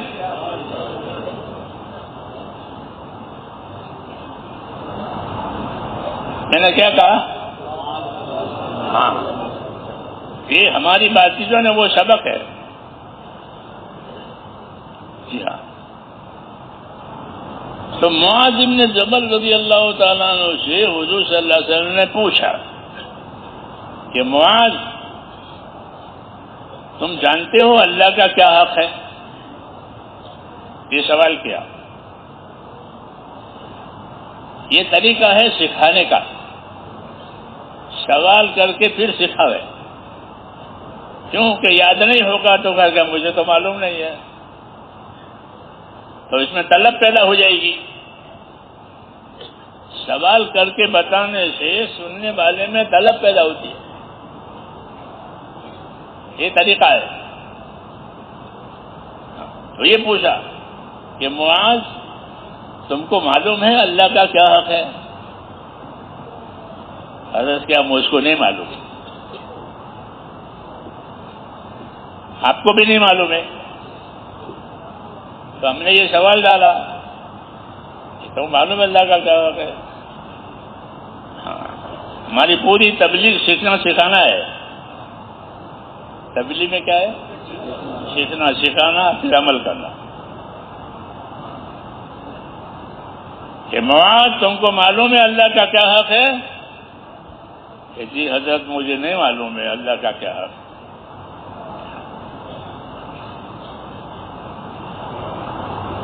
اللہ کا حق جی ہاں، یہ اس لیے ہے کہ یہ دنیا جو ہے وہ حقوق کی جگہ ہے۔ کس کی جگہ ہے؟ ہاں، یہاں ایک دوسرے پر حقوق ہیں۔ اللہ اول ہے، اللہ کی ذات اول، ان سے پہلے کوئی نہیں۔ اللہم انت الاول فلیس قبلک شیء، کہ اللہ آپ اول ہیں، آپ سے پہلے کوئی نہیں، اس لیے سب سے پہلا حق کس کا؟ اللہ کا، جو پہلا ہے اس کا پہلا حق۔ تو پوچھا معاذ، اللہ کا کیا حق ہے آپ کو معلوم ہے؟ کہ جی مجھ کو نہیں معلوم ہے۔ کہ اللہ کا حق یہ ہے کہ اسی کی عبادت کی جائے گی، اس کے ساتھ کسی کو شریک نہیں کیا جائے گا، یہ اللہ کا حق ہوا۔ زمین پر ہم زندہ رہتے ہیں تو زمین پر زندہ رہیں گے تو ہمارے اوپر حقوق آئیں گے، جانوروں میں اور ہم میں یہ فرق ہے، جانوروں میں ایک دوسرے کا کوئی حق نہیں ہے، اور ہمارے اندر ایک دوسرے کے تعلقات بھی ہیں، ایک دوسرے کے حقوق بھی ہیں۔ ایسے اللہ تعالیٰ کے تعلق ہے اور اللہ تعالیٰ کا حق بھی ہے۔ تو اللہ کا کیا حق ہے؟ کہ اللہ کا حق یہ ہے کہ اسی کی عبادت کی جائے گی، اس کے ساتھ کسی کو شریک نہیں کیا جائے گا، یہ اللہ کا حق بتایا تاکہ اپنی زندگی کو گزارے اللہ تعالیٰ کا حق ادا کرتے ہوئے۔ یہ زندگی کی ذمہ داری ہے۔ تبلیغ کا معنی یہی ہے کہ تبلیغ کس کام کو کہتے ہیں؟ کہ اپنی زندگی کی ذمہ داریوں کو سمجھنا اور اپنی زندگی کی ذمہ داریوں کو سمجھ کر اسے پورا کرنا، اس کا نام تبلیغ۔ یہ محنت، یہ تبلیغ کی محنت میں کیا بات ہے؟ کہ اپنی زندگی کی ذمہ داریوں کو سمجھنا اور اپنی زندگی کی ذمہ داریوں کو سمجھ کر پھر اس کو پورا کرنا۔ آدمی اپنی زندگی کی ضرورتیں تو سمجھتا ہے، اس کے سمجھانے کی ضرورت نہیں پڑتی. کھانا ہے ضرورت ہے، پینا ہے ضرورت ہے، پہننا ہے اوڑھنا ہے، مکان شادی، اس کو سمجھانا پڑتا ہے، اس کو سمجھانا پڑتا ہے کہ نہیں. ہر آدمی سمجھتا ہے کہ ان کو کھانا ہے، پینا ہے، کپڑا ہے، مکان ہے، روزی. اس کو ضرورت کہتے ہیں. ضرورت سمجھانی نہیں پڑتی، اندر تقاضا ہوتا ہے. کوئی ضرورت ہوئی تو اندر تقاضا ہوا. ہر جاندار کو اس کی ضرورت محسوس ہوتی ہے. جی ہاں، جانور پانی پینے کے لیے میٹھے پانی پر جائے گا نہیں جائے گا؟ ہاں، کیوں کہ اس کو ضرورت نہ، پیاسا ہو گیا. تو جاندار کو ضرورت محسوس ہوتی ہے، بتانے کی ضرورت نہیں پڑتی. جی ہاں، پیاسا ہو گیا، بھوکا ہو گیا، بیمار ہو گیا، تو ضرورتیں بتانی نہیں پڑتی، لیکن جو مقصد ہے وہ بتانا پڑتا ہے کہ تمہاری زندگی کا کیا مقصد ہے، تم کو اللہ نے کیوں پیدا کیا ہے. اس لیے نبی ضرورتوں سے زیادہ بحث نہیں کرتے، لیکن جو زندگی کا مقصد ہے اس سے بحث کرتے ہیں کہ یاد رکھو تمہاری زندگی کا ایک مقصد ہے، تم کو ایک کام کے لیے پیدا کیا ہے. اس لیے میرے بھائیو، دعوت اور تبلیغ جو ہے وہ تو زندگی کے مقصد کو پانا اور اس مقصد میں کامیاب ہونا، یہ تبلیغ کا مقصد ہے. تو اللہ نے ہماری زندگی کا مقصد اپنی اطاعت اور اپنی عبادت کو قرار دیا ہے کہ تمہاری زندگی کا مقصد میری اطاعت ہے، میری عبادت ہے. وما خلقت الجن والانس الا لیعبدون. میں نے جناتوں کو اور انسانوں کو صرف اور صرف اپنی عبادت کے لیے پیدا کیا ہے. تو اگر زندگی عبادت پر پڑ گئی تو مقصد حاصل ہو گیا، اور زندگی عبادت پر نہیں پڑی بلکہ دوسری چیزوں پر پڑی تو اس کا مقصد فوت ہو گیا. اس کی زندگی کا مقصد فوت ہو گیا. اس لیے دعوت دی ہے نبیوں نے اللہ کی عبادت کی طرف. یا قوم اعبدوا اللہ ما لکم من الہ غیرہ. ہر نبی کی ایک ہی آواز ہوتی تھی، یا قوم اعبدوا اللہ، اے میری قوم ایک اللہ کی عبادت کرو، ایک اللہ کے بندے بنو. تمہارے لیے کوئی دوسرا کام بنانے والا خدا نہیں ہے، ایک ہی خدا ہے جو تمہارا کام بنا دے گا. اس لیے تم اس کی عبادت کرو. تو یہ عبادت زندگی کا مقصد ہے. اس لیے حضور صلی اللہ علیہ وسلم نے معاذ سے پوچھا کہ جانتے ہو اللہ کا کیا حق ہے؟ تو میں نے کہی نا پہلی بات کہ اللہ کا حق یہ ہے کہ اسی کی عبادت کی جائے گی، اس کے ساتھ کسی کو شریک نہیں کیا جائے گا. تو یہ ہوئی دعوت بندوں کو اللہ کی طرف، کہ بندوں کو اللہ کی عبادت کی طرف بلاؤ تاکہ ان کا تعلق اللہ تعالیٰ سے صحیح ہو جائے. جب اللہ تعالیٰ سے تعلق صحیح ہو جائے گا تو سارے تعلقات صحیح ہو جائیں گے. اللہ سے تعلقات بگاڑا ہے تو سارے تعلقات بگڑ جائیں گے. یہ بنیاد ہے. اسی کو سمجھایا تھا حضور صلی اللہ علیہ وسلم نے، جو میں نے پہلے کہا تھا کہ من اصلح ما بینہ وبین اللہ اصلح اللہ ما بینہ وبین خلقہ، کہ جو لوگ اپنا اور خدا کا معاملہ صحیح کر لیں گے تو اللہ ان کا اور مخلوق والا معاملہ صحیح کر دے گا. آسمان ان کی موافقت میں ہوگا، زمین ان کی موافقت میں ہوگی، ان میں آپس میں محبتیں ہوگی، تعلقات صحیح ہوں گے. تو سارے حالات کا بننا اس پر ہے کہ اللہ سے تعلقات صحیح ہو جاوے. تو اللہ سے ہمارا تعلق میرے دوستوں اطاعت اور عبادت کا ہے. کس کا ہے؟ اطاعت اور عبادت. اس لیے کہ اللہ تعالیٰ نے ہم کو ایمان دیا ہے، ہم ایمان والے ہیں، اور ایمان کا تقاضا اطاعت. ایمان کا کیا تقاضا ہے؟ اللہ کی اطاعت کر کے زندگی گزارو. تو اللہ کی اطاعت کرنی ہے تو اللہ کی اطاعت کا علم حاصل کرو تاکہ تم کو پتہ چلے کہ اطاعت کیا چیز ہے اور اطاعت کیسی کرنی ہے. ہاں، اس لیے نبی ایمان کی دعوت بھی لے کر آتے ہیں اور اس کے ساتھ ساتھ نبی علم لے کر آتے ہیں. کیا لے کر آتے ہیں؟ علم لے کر آتے ہیں، وہ کوئی دنیا کی دوسری دولت لے کر نہیں آتے. ہاں مال مرتبہ وہ نبیوں کے یہاں نہیں ہوتا کہ مال ملے گا پھر مرتبے والے بنیں گے. وہ یہاں ہے کہ نبی ایمان کی دعوت لے کر آئے گا، اور ایمان کا تقاضا اطاعت ہوتا ہے، تو اطاعت کے لیے علم لے کر آئے گا. تو آپ کے ہاں تیسرا نمبر ہے، وہ کیا ہے؟ علم و ذکر. یہ تیسرا نمبر ہے. کلمہ نماز، تو کلمہ تو ہوا ایمان، نماز ہوئی عبادت. تو اس عبادت اور ایمان کو صحیح کرنے کے لیے کہ علم ہے. علم جو نہ سیکھے وہ جاہل ہے. تو کیا ہے؟ جاہل ہے. اور جہالت کی مثال ایسی ہے جیسے نابینا. کوئی آدمی نابینا ہے، بیچاروں کو آنکھیں نہیں ہے، تو اس کو کوئی راستہ دکھائی نہیں دے گا، وہ ٹٹولے گا، پوچھے گا، نابینا ہے. ہاں تو علم نہیں ہوگا تو وہ اپنے دین کے کاموں میں نابینا ہوگا، دنیا کے کاموں میں نہیں، دین کے کاموں میں نابینا ہوگا. ہاں یعنی جاہل ہوگا. ہاں تو جہالت کا کیا نتیجہ ہے؟ کہ جہالت کا نتیجہ جہنم ہے.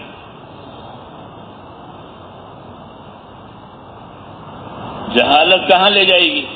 کہ جہنم میں. ہاں کہ جہالت جہنم میں لے جائے گی. ہم مدرسوں میں پڑھتے تھے تو چھوٹی چھوٹی کتابیں، لیکن بڑی بڑی باتیں اس میں ہوتی تھی. کتاب تو چھوٹی اور باتیں بڑی. تو ایک کتاب چھوٹی مدرسے میں پڑھاتے ہیں، اس کا نام ہے کریمہ. بہت سے لوگوں نے پڑھے ہوئے ہوں گے. تو کریمہ میں یہ شعر ہے کہ سر انجام جاہل جہنم بود، کہ جاہل نے کو عاقبت کم بود. یہ نصیحت ہے اس میں کہ سر انجام جاہل جہنم بود، کہ جاہل نے کو عاقبت کم بود. کہ جاہل کا نتیجہ جہنم ہے. کیوں؟ کہ اس کے کاموں کے نتیجے اچھے نہیں ہوتے، وہ جاہل ہے. نہ کرنے کی کرے اور کرنے کی نہ کرے، جاہل ہے. اس لیے جہالت جہنم میں لے جاتی ہے. جہالت جہنم میں لے جاتی ہے. اس لیے نبی آتا ہے تو لوگوں کو جہالت میں سے نکالتا ہے. کس میں سے؟ تو وہ علم و ذکر جہالت کا علاج ہے. تیسرا نمبر ہوا نا. تو وہ جہالت کا علاج ہے. اس لیے ہماری شریعت میں، ہمارے دین میں، ہمارے نبی نے یہ فرمایا کہ دین کا علم سیکھنا ہر مسلمان مرد عورت پر فرض ہے. کہ دین کا علم سیکھو، تمہاری جو حالت ہو اس حالت کا علم سیکھو. سب کو مفتی بننا ضروری نہیں ہے، لیکن جو تمہاری حالت ہو اس حالت کا علم سیکھو. یہ مطلب ہے. ہاں کہ مثلا نماز پڑھنے کی حالت ہے تو نماز کا علم تمہارے پاس ہونا چاہیے. اور تمہارے پاس مال ہے تو مال کے بارے میں خدا کا کیا حکم ہے وہ علم تمہارے پاس ہونا چاہیے. یہ مطلب ہے کہ جو جس حال میں ہو اس حال کا علم اس کے پاس ہو. جو جس حال میں ہو اس حال کا علم اس کے پاس ہو. جیسے آپ سفر کرو تو جہاں جانا ہے وہاں کا ٹکٹ آپ کے پاس ہو تو یہ آپ کا جانا چاہیے کہ بھائی بمبئی جانا ہے تو بمبئی کا ٹکٹ، بمبئی کی گاڑی. بمبئی کی گاڑی نہیں ہے، بمبئی کا ٹکٹ نہیں تو کیسے سفر کریں گے؟ ہے نہیں بات.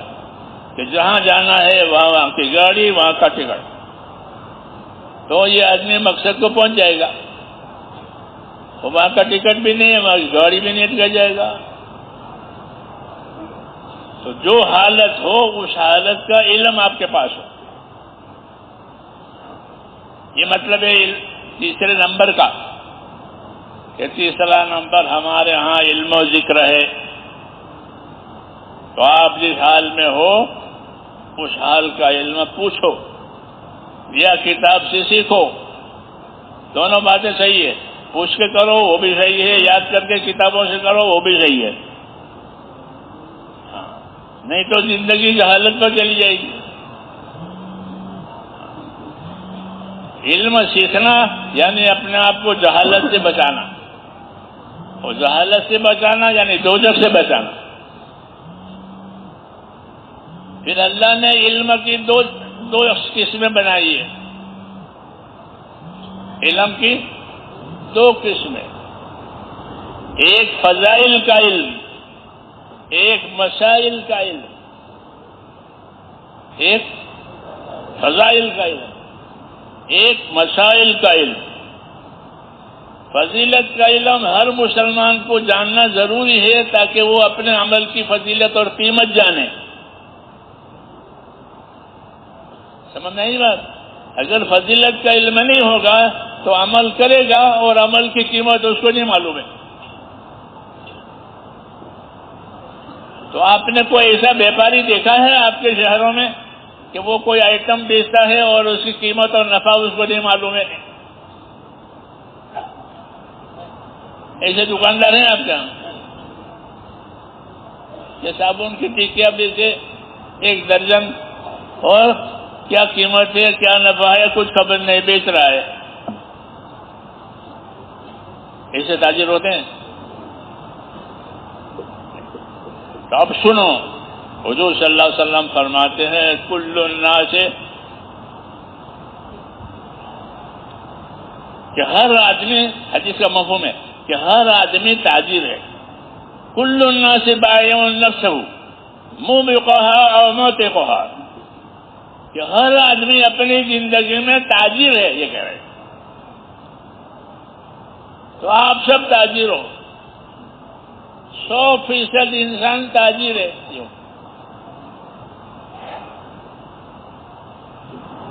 کہ کل الناس بائع، کہ سب لوگ تاجر ہیں.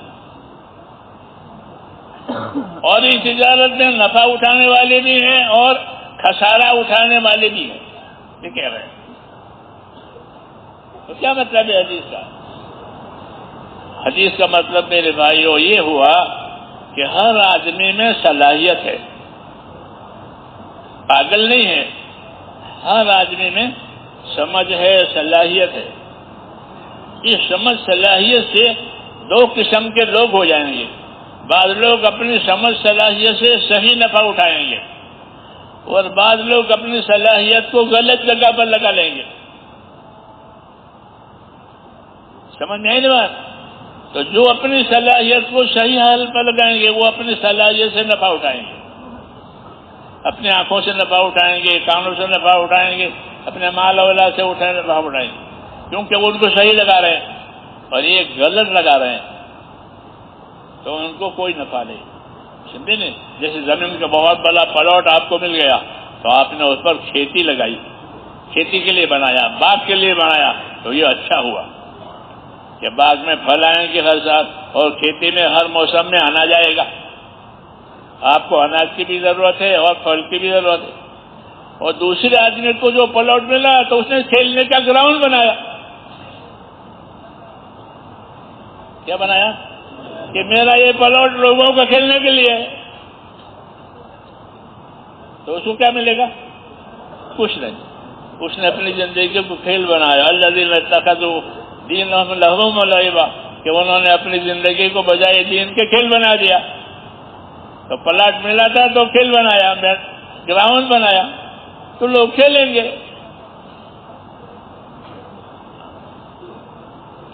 یہ مثالیں ہیں کہ اپنی صلاحیتوں کو کھیل مت بناؤ.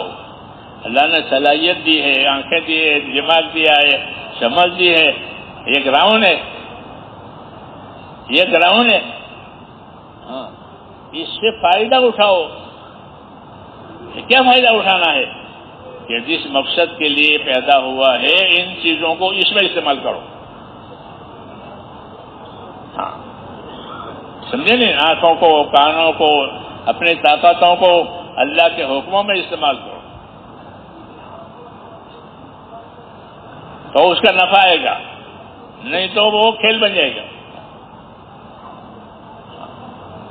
اس لیے میرے بھائیوں اللہ تعالیٰ نے رسولوں کو بھیج کر ہماری رہبری کی ہے کہ اپنی صلاحیتوں کو حق پر لگاؤ، ایمان پر لگاؤ، کہ ایمان زندگیوں میں آئے اور ایمان دنیا میں پھیلے، لوگوں کا تعلق اللہ تعالیٰ کے ساتھ ہو جائے اور اللہ تعالیٰ کا تعلق پیدا کر کے لوگ اللہ کی عبادت کریں، اس کی قدرتوں سے فائدہ اٹھاوے، اس کی نعمتوں سے فائدہ اٹھاوے، دونوں سے فائدہ اٹھانا ہے، اللہ کی قدرت سے بھی فائدہ اٹھانا ہے اور اللہ کی نعمت سے بھی فائدہ اٹھانا ہے۔ تو جب زندگی عبادت والی ہوگی تو اللہ تعالیٰ یہ دونوں چیزیں دیں گے۔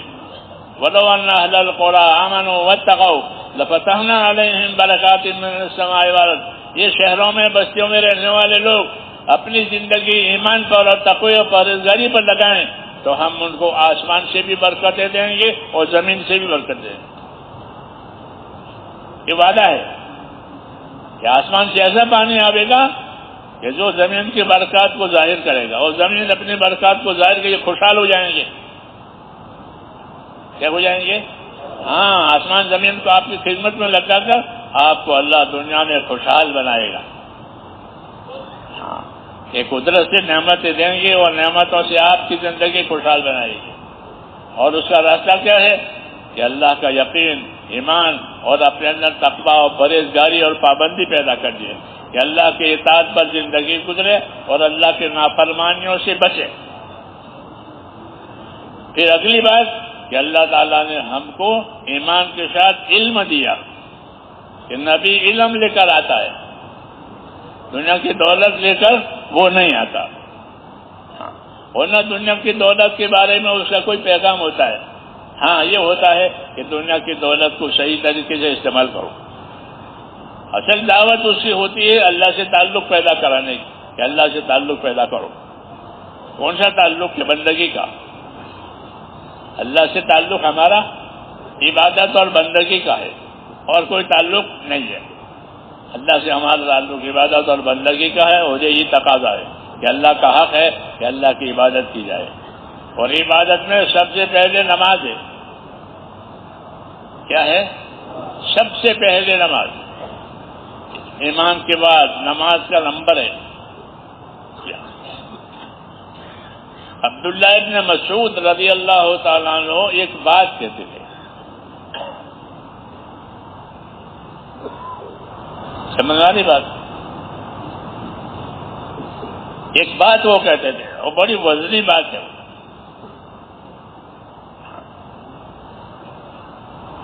آپ کو بھی سنائیں گے۔ عبداللہ ابن مسعود یہ بات کہتے تھے کہ اگر کوئی مسلمان یہ چاہتا ہو کہ اللہ تعالیٰ سے ایمان کی حالت میں ملاقات کرے، ظاہر بات ہے کہ ہر مسلمان یہی چاہے گا کہ میں ایماندار بن کر اللہ سے ملوں۔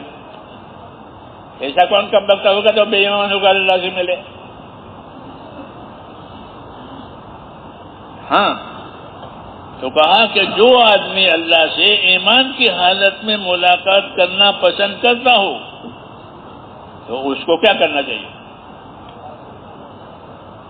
تو فرماتے تھے کہ اس کو یہ کرنا چاہیے کہ وہ وہاں جا کر نماز پڑھے جہاں اذان اور اقامت ہوتی ہے، یعنی مسجد میں۔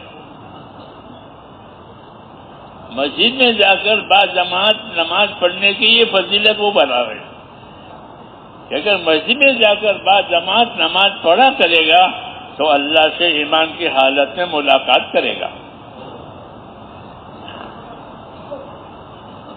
یہ سنایا انہوں نے عبداللہ ابن مسعود نے کہ اللہ سے ایمان کی حالت میں ملاقات کرنے کی شرط یہ ہے کہ مسجدوں میں جا جا کر کے بعد جماعت نماز پڑھے۔ پھر اس کی وجہ بتائی کہ اس کی وجہ یہ ہے کہ بعض جماعت نماز جو ہے وہ تمہارے نبی کی سنت ہے. کیا ہے؟ ہاں، بے جماعت پڑھنا نماز یہ نبی کی سنت کے خلاف ہے. یہ جماعت فوت ہو گئی، جماعت فوت کر دی، یہ سنت کے خلاف ہے. سنت طریقہ کیا ہے کہ مسجد میں جا کر کے با جماعت نماز پڑھے. یہ مسنون طریقہ ہے، اور ہم کو حکم ہے کہ اپنی زندگیوں کو سنتوں پر لاؤ. کس پر لاؤ؟ ہاں، وہی اصل ہے. تبلیغ کا وہی مقصد ہے کہ تبلیغ، ہم تو مسلمان ہیں اور سنی مسلمان ہیں، ہم سب سنی مسلمان ہیں، ہمارے عقیدے بھی صحیح ہیں، ہمارے عمل بھی صحیح ہیں. پھر تبلیغ میں ہم سے کیا کہا جاتا ہے کہ تبلیغ میں آپ سے سنتوں کا اتباع چاہا جاتا ہے کہ تبلیغ میں نکل کر اور تبلیغ کا کام سیکھ کر اپنے آپ کو سنتوں کا پابند کرو. یہ یاد رکھو، جس طرح چلوں کا پابند کرتے ہیں ہر مہینے، ہر سال 4 مہینے کا پابند، وہ محنت کی ترتیب ہے. اتباع کی ترتیب یہ ہے کہ اپنے آپ کو سنتوں کا پابند کرو. کہ بھائی گھر سے نکلنے کی یہ سنت ہے، گھر میں داخل ہونے کی یہ سنت ہے، سڑک پر چلنے کی یہ سنت ہے، مسجد میں داخل ہونے کی یہ سنت ہے. تو تبلیغ جو ہماری محنت ہے وہ سنتوں کے اتباع کے لیے ہے. ورنہ ہم تو مسلمان ہیں اور سچے مسلمان ہیں، ہمارے عقائد بھی صحیح ہے، ہمارے اعمال بھی صحیح ہے، یہ ہمارے پاس کوئی خرافات نہیں ہے. پھر ہم سے کیا کہا جاتا ہے کہ ہم سے سنتوں کا اتباع چاہا جاتا ہے. یاد رکھو یہ بات. یہ نہیں کہ اپنا ان کا وقت لگتا ہے، ان کا وقت لگتا ہے، یہ تعارف صحیح نہیں ہے. وقت تو ہر کام میں لگتا ہے. تاجر کا وقت تجارت میں نہیں لگتا، مزدور کا وقت مزدور نہیں لگتا. تو مسلمان کا کام اسلام کا کام میں لگتا ہے. یہ کوئی تعریف نہیں ہے کہ ہم مسلمان ہیں، ہمارا وقت اسلام میں لگتا ہے. اس لیے یہ تعریف نہیں کہ ان کا وقت لگتا ہے. وقت لگانا مقصود نہیں ہے، اتباع مقصود ہے. کیا مقصود ہے؟ ہاں، کوئی مزدور وقت نہیں دیکھتا کہ میں 4 گھنٹے کرتا ہوں تو مزدوری کتنے ملتی ہے. ہاں، تو وقت لگنے کا نفع دیکھنا ہے. وقت لگنے کا نفع ہمارا یہ ہے کہ ہم اپنے رسول کا اتباع کریں. ہاں، دعوت اور تبلیغ مسلمانوں میں ہم تو مسلمان ہیں پہلے سے ہی، تو پھر مسلمانوں سے کیا کروانا ہے کہ مسلمانوں سے ان کے نبی کی سنتوں کا اتباع کرانا ہے. یہ تبلیغ کی غرض ہے.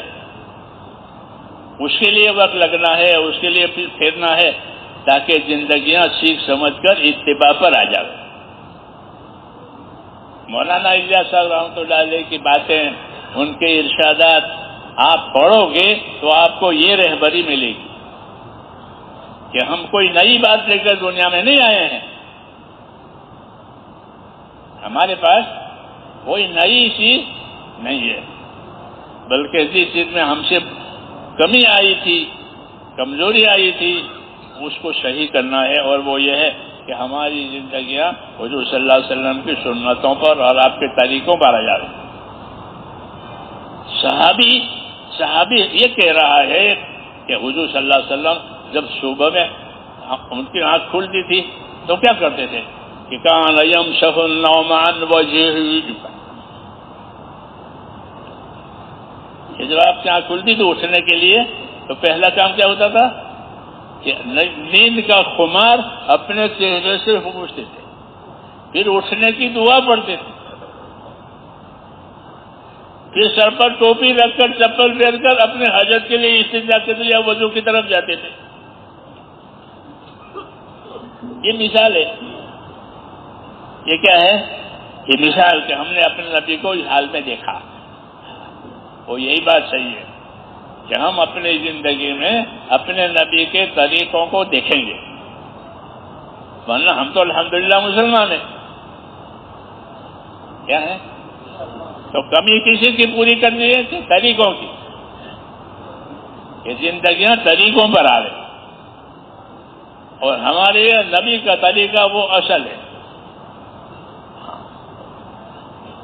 اس لیے نبی کے طریقوں پر چلنا ہے اور نبی کے طریقوں سے محبت کرنی ہے، آپ کی سنتوں سے محبت کرنی ہے اور آپ کی سنتوں کی پیروی کرنی ہے. محمد الرسول اللہ، کہ محمد اللہ کا بھیجا ہوا رسول ہے. تو اللہ نے آپ کو اس لیے بھیجا تھا کہ آپ ہم کو زندگی کے وہ طریقے بتائیں گے جس سے اللہ راضی ہوتا ہے. اس کو سنت شریعت کہتے ہیں. کیا کہتے ہیں؟ سنت شریعت. کیا آپ کو سنت، آپ کی طرف سے ہم کو سنت شریعت کی تعلیم ملے گی کہ سنتوں پر رہو، شریعت پر رہو، سنتوں پر رہو. آپ کو اللہ نے ایک طریقے پر رکھا ہے، شریعت پر رکھا ہے. ہم کو بھی ہے کہ اپنے نبی کے تابع داری ہو کر اپنے نبی کی سنتوں پر رہو. سنتوں کا اجر و انعام بہت زیادہ ہے. سنتوں کا، ہاں، کہ جس نے نبی کی سنتوں کی پیروی کی، نبی کی سنتوں سے محبت کی، تو وہ نبی کے ساتھ ہوگا. من احب سنتی فقد احبنی، جس نے میری سنتوں سے محبت کی اس نے مجھ سے محبت کی، اور جس نے مجھ سے محبت کی وہ میرے ساتھ جنت میں ہوگا. اس لیے نبی کی سنتوں کو سیکھنا یہ علم و ذکر کا مطلب ہے. علم و ذکر ہے، کون سا نمبر ہے؟ یہ تیسرا. تو علم و ذکر میں نبی کے طریقوں کو دیکھیں گے، نبی کی سنتوں کو دیکھیں گے. علم و ذکر، اور نبی کی سنتوں کو دیکھ کر پھر اس پر عمل کریں گے تو وہ ذکر ہوا. نبی کی سنتوں کا علم اور پھر اس کا ذکر، یعنی اس پر عمل. جو حال ہو اس حال میں دیکھیں گے کہ یہاں نبی کا کیا طریقہ ہے، سفر میں، حضر میں کیا طریقہ ہے، نماز میں کیا سنت طریقے ہیں. جی ہاں، رکوع کرنے کا کیا سنت طریقہ، سجدہ کرنے کا کیا سنت طریقہ. ہر کام میں اللہ نے ہم کو یہ نعمت دی ہے کہ آپ کے کاموں میں نبی کے طریقے آئیں گے. اس لیے علم و ذکر کا مطلب یہ ہے کہ زندگی کے ہر کام میں اللہ کا حکم دیکھا جائے گا اور نبی کا طریقہ دیکھا جائے گا. اس کو مسلم کہتے ہیں. کیا کہتے ہیں؟ مسلم. کہ مسلم جو ہوتا ہے وہ حکم کو بھی دیکھتا ہے اور حکم پورا کرنے کے لیے طریقہ سیکھتا ہے. اس لیے ہماری دعوت اور تبلیغ جو ہے ایک چلتا پھرتا مدرسہ ہے. کیا ہے؟ ہاں، وہ چلتا پھرتا مدرسہ ہونے کا مطلب یہ ہے کہ جہاں جاؤ اگر آپ سے زیادہ جاننے والے لوگ ہیں تو ان سے سیکھو، ان سے پوچھو، اور آپ سے کم جاننے والے ہیں تو ان کو سکھاؤ، ان کو بتاؤ. یہ اس امت کا کام ہے، سیکھنا، سکھانا، عمل کرنا. اس کو اطاعت کہتے ہیں. اس کو کیا کہتے ہیں؟ جیسے میں نے بھی کہا کہ اللہ نے ہم کو اپنے اطاعت کے لیے پیدا کیا ہے. ہاں، کہ ہم جہاں جائیں اطاعت کے حد میں رہ کر کے کام کریں. تجارت کریں تو تجارت اطاعت کے ساتھ ہو، زمینداری کریں تو اطاعت کے ساتھ ہو. کیونکہ حضور صلی اللہ علیہ وسلم کو ہر شعبے کا علم دیا ہے.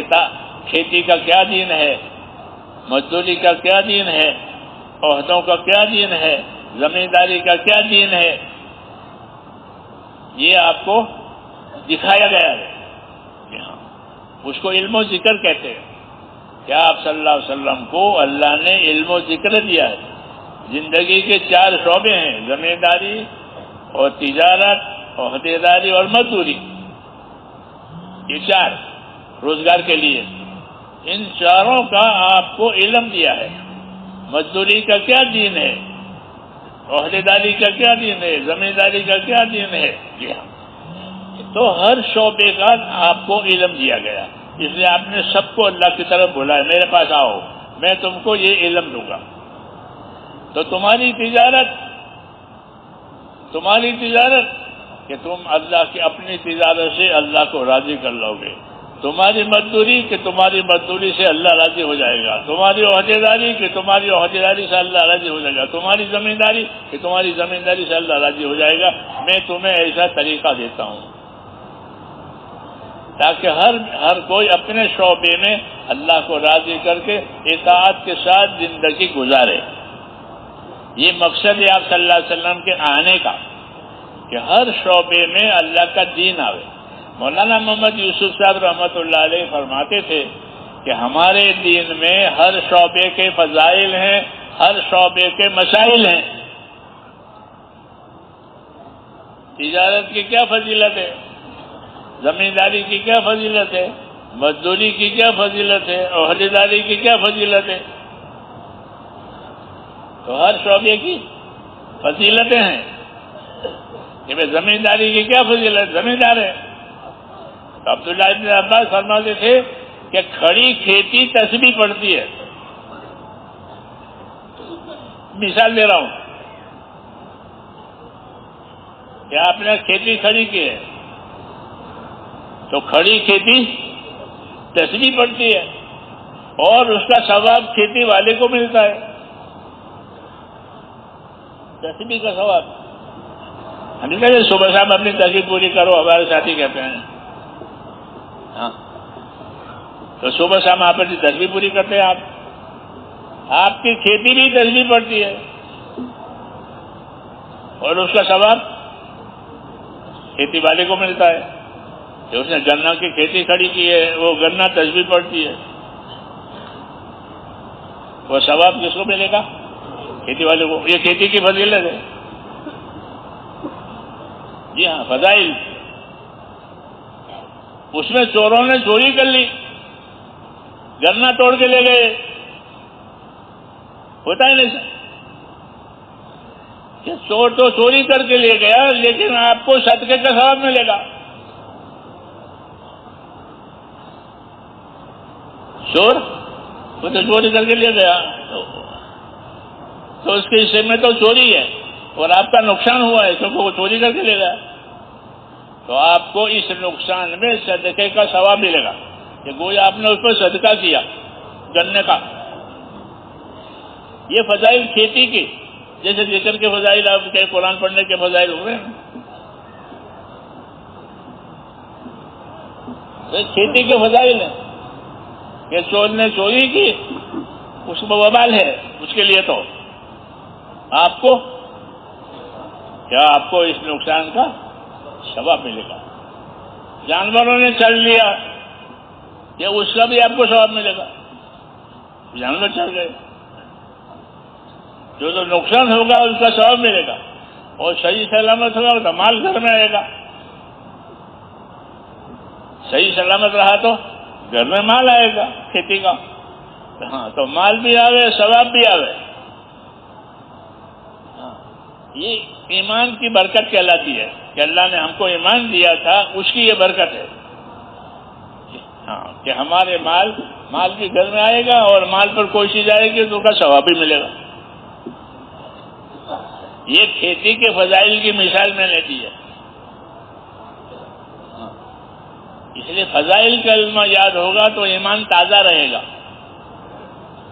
کیا رہے گا کہ مجھے اللہ اس پر یہ دے گا، مجھے اللہ اس پر یہ دے گا، مجھے اللہ. جیسے بیپاری ہر آئٹم بیچتا ہے تو خوش ہے کہ چلو یہ آئٹم بک گئی، اس پر اتنا ملا ہے، اصل قیمت اتنی تھی اور نفع اتنا آیا. جی ہاں. تو ایسے مسلمان کہ ہر مسلمان تاجر ہے. ہر مسلمان تاجر ہے کہ وہ اپنی صلاحیت لگائے گا اور اللہ سے نفع کمائے گا. اس لیے میرے بھائیوں دین سیکھنا ضروری ہے. کیا سیکھنا ضروری ہے؟ کہ دین سیکھو. کہ دین سیکھو تو دنیا کو بھی پہچانو گے، اپنا نفع نقصان بھی پہچانو گے اور آخرت کو بھی پہچانو گے. اصل ہے آخرت. اصل کیا ہے؟ حدیث پاک میں ہے کہ ان الدنیا خلقت لکم وانکم خلقتم للآخرہ. کہ دنیا کو تو اللہ نے تمہارے لیے پیدا کیا ہے، کسی جنات کے لیے، کسی فرشتے کے لیے نہیں، دنیا آپ کے لیے، لیکن تم کو آخرت کے لیے پیدا کیا ہے۔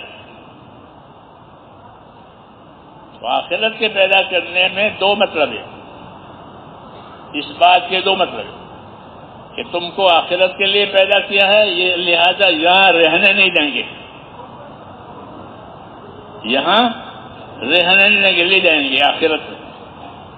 ایک مطلب یہ ہے کہ تمہارا قیام یہاں ہمیشہ کا نہیں ہے، تم کو آخرت میں لے جائیں گے۔ دوسرا مطلب یہ ہے کہ تم کو آخرت کے لیے پیدا کیا ہے، اسے دنیا میں رہ کر آخرت بناؤ، دنیا میں رہ کر آخرت بناؤ۔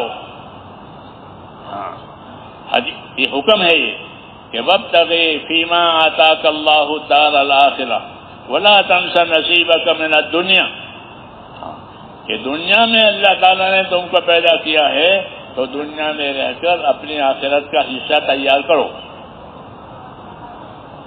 یہ کہا کہ دنیا میں رہ کر اپنی آخرت کا حصہ تیار کرو، اور اپنا حصہ وہاں کا مت بھولو۔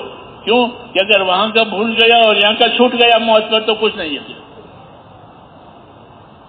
موت پر یہاں کا چھوٹ گیا اور وہاں کا بھول گیا۔ اس لیے یہ ہدایت دی ہے کہ جو دنیا تجھ کو اللہ نے دی ہے اس سے اپنی آخرت بنا لے، اپنا حصہ مت بھول جا۔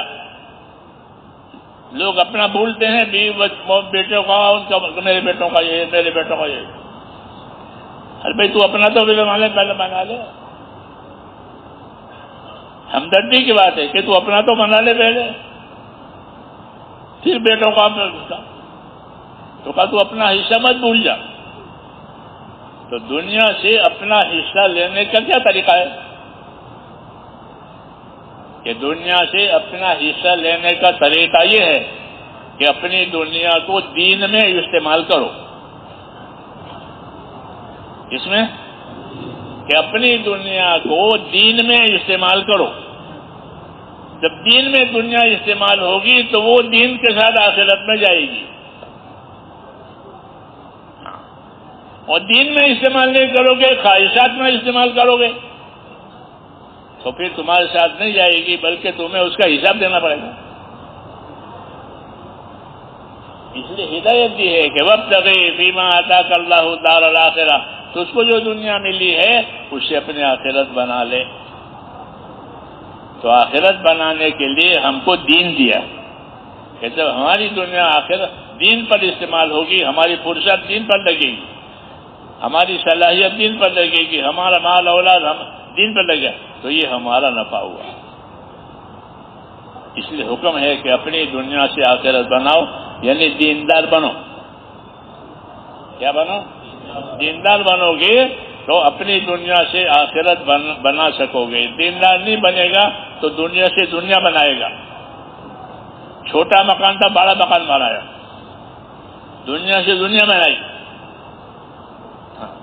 تو دنیا سے دنیا بنا گے تو ٹھیک ہے، تھوڑا نفع ہوگا، تھوڑی راحت ہوگی، لیکن آخرت میں نہیں ہوگا، یہ چھوٹ جائے گی۔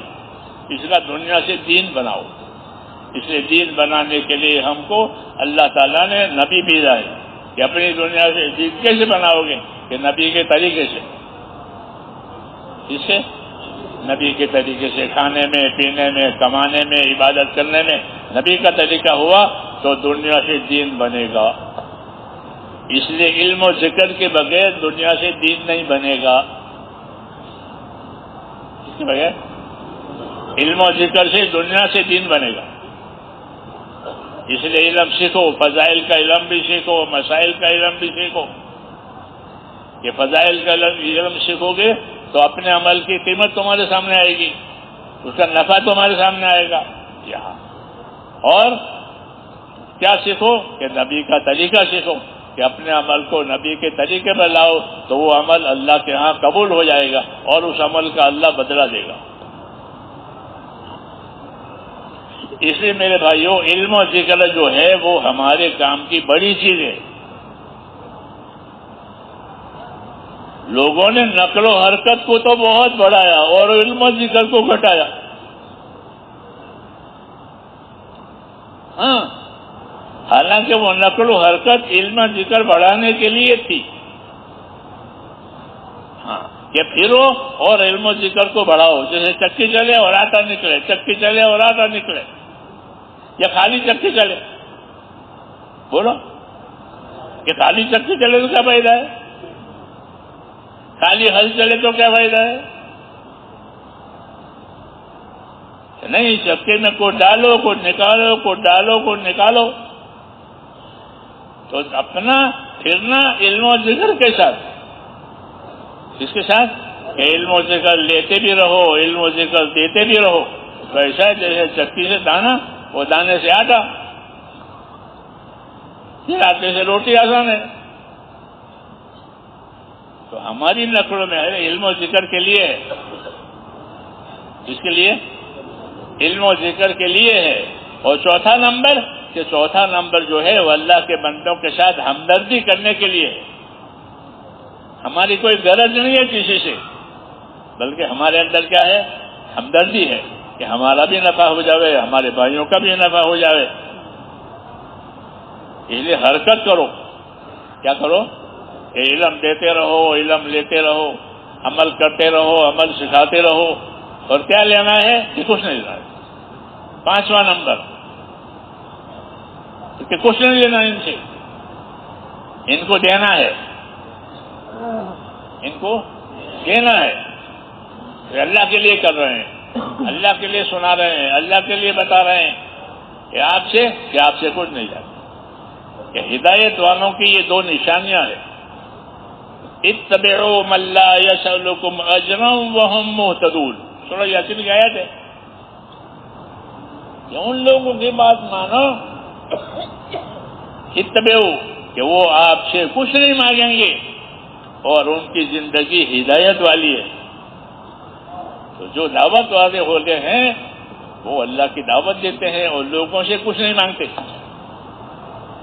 اور ان کی زندگی کے سارے کام ہدایت والے ہیں. کہ وہ کلمہ والے بھی ہیں، وہ نماز والے بھی ہیں، وہ اخلاق والے بھی ہیں، وہ اخلاص والے بھی ہیں. اتبعوا من لا يسألكم اجرا وهم مهتدون. یہ اصولی بات ہے. سورہ یاسین کی آیت ہے کہ وہ اپنے قوم کو کہہ رہا ہے کہ یہ جماعت جو تمہارے آئی ہے، ان کی زندگی دیکھو، ان کی زندگی ہدایت والی ہے سر سے پاؤں تک. پھر وہ تم سے کچھ مانگتے نہیں ہیں، تمہیں کچھ دینا چاہتے ہیں کہ بھئی تم پہ یہ والی زندگی سیکھو. ہاں، تو دعوت والے جو ہوتے ہیں وہ کسی سے مانگتے نہیں ہیں، ان کی کوئی غرض نہیں ہوتی، اور ان کی زندگی میں دوسروں کے لیے ہدایت کا سامان ہوتا ہے. کیا ہوتا ہے؟ یہی تبلیغ ہے کہ کسی کو لینا نہیں ہے. بھائی ہماری زندگی میں تو ہدایت کا سامان ہے، وہ آپ کو دینے کے لیے آئے ہیں، آپ سے لینے نہیں آئے. ہاں، یہ ہمارا اصول ہے کہ ہم کسی سے مانگیں گے نہیں، لیکن اپنا کام آپ کی طرف منتقل کریں گے. کہ جہاں جاؤ یہ کام وہاں پہنچاؤ، وہاں والوں کو سکھاؤ، مسجد اور جماعت بناؤ، وہ کام کرنے والے بن جائیں، وہ نکلنے والے، سیکھنے سکھانے والے بنے، اپنے اولادوں کو دین سکھانے والے بنے. یہ کہتے ہو نا. تو یہ یہی ہے، اتبعوا من لا يسألكم اجرا وهم مهتدون. ان لوگوں کی بات مانا کرو کہ جو آپ سے کچھ نہیں مانگتے، نہ کھانا نہ دانا. جی ہاں. اور ان کی زندگی کہ ان کی بہت صاف ستھری زندگی ہے، ان کی زندگی ہدایت والی ہے، وہ آپ کو وہ دینا چاہتے ہیں. اس لیے ان کی بات مانو. یہ پیغام ہے سورہ یاسین میں. جب وہاں جماعت پہنچی گئی کسی گاؤں میں، تو وہاں کا ایک نیک آدمی تھا، اس نے اس جماعت کو پہچانا اور اپنے قوم کو متوجہ کیا کہ ان کی بات مانو، ان کے راستے پر چلو. ان میں دو باتیں ہیں کہ آپ سے کچھ مانگیں گے نہیں، مخلص ہے، اور دوسرا کہ ان کا طریقہ کار صحیح ہے. یہ جس طریقے پر آپ کو بلا رہے ہیں وہ طریقہ صحیح ہے، تو ان کے طریقے پر چلو، اور یہ آپ سے کچھ مانگتے نہیں ہیں. اور یہی یاد بھی ہے کہ ہم کو اللہ کے نبی نے اور تمام نبیوں نے آ کر کے ہی سکھایا کہ ہم آپ سے کچھ مانگتے نہیں ہیں. نبی کچھ نہیں مانگتا، لیکن نبی کا راستہ صحیح ہوتا ہے. اس لیے اس کی پیروی کرنی ہے کہ نبی کے راستوں پر زندگی پڑ جاوے. جی ہاں، جان اور مال سے اللہ کی اطاعت کرنے والے بن جائیں، اپنی آخرت بنانے والے بن جائیں. یہ مقصد ہوتا ہے دین کا. اس لیے کہتے ہیں کہ اللہ کے راستے میں نکل کر کے یہ چیزیں اپنے اندر پیدا کرنی ہے اور پیدا کرتے ہوئے دوسروں میں اس کو قائم کرنی ہے. تو اس کے لیے اب بتاؤ کون تیار ہے؟ ماشاء اللہ. اللہ تعالیٰ آپ کی نیتوں کو قبول فرمائے. اسلام میں نیت بھی ہے، عمل بھی ہے اور ترتیب بھی ہے. تیار ہیں انشاءاللہ سب اس کے لیے؟ نیت بھی ہے، عمل بھی ہے اور ترتیب بھی ہے. ہاں، تو اس سے بات صحیح ہوگی کہ نماز کی نیت بھی ہے، نماز کا عمل بھی ہے اور نماز کی ترتیب بھی ہے. کہ ترتیب کیا ہے؟ کہ پہلے قیام ہوگا، پھر رکوع ہوگا، پھر سجدہ ہوگا، پھر قاعدہ ہوگا. یہ 4 ارکان کی ترتیب ہے. تو نماز میں نیت بھی ہے، عمل بھی ہے اور اس طرح ساری زندگی نیت، عمل، ترتیب اس کو پیدا کرنا ہے. تو اللہ نے ہم کو اسی لیے کام دیا. اب بتاؤ. ٹھیک ہے، سب تیار ہیں انشاءاللہ جی. ہاں ماشاءاللہ، اللہ ہمارے بڑوں کی زندگی برکت بخشے. بیٹھے کریے بھائی، کھڑے نہ کوئی بھائی نہ کھڑا بھائی، تشریف رکھے. ابھی اعلانات کرنے ہیں اطمینان سے. آپ تشریف رکھے. اللہ ہمارے بڑوں کی زندگی برکت سے توجہ فرمائے. حضرت کو جانے دو، حضرت کو تشریف جانے دو. آپ حضرت تشریف رکھیں بھائی، کھڑے نہ ہو، تشریف رکھو آپ حضرت.